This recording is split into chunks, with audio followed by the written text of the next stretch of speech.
Recycling plastic is a crucial step in creating a sustainable future. But what happens to those recycled materials once they have been processed into pellets? Recycled pellets can be used in a variety of production processes, including blown film extrusion, injection molding, and more.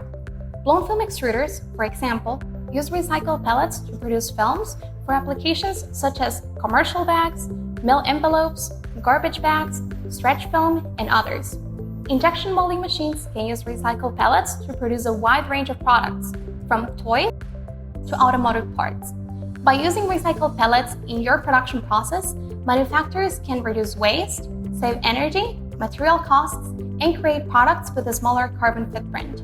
At POLYSTAR, we offer different recycling solutions, from small economical recycling lines to advanced automated recycling technologies for both post-industrial and post-consumer waste.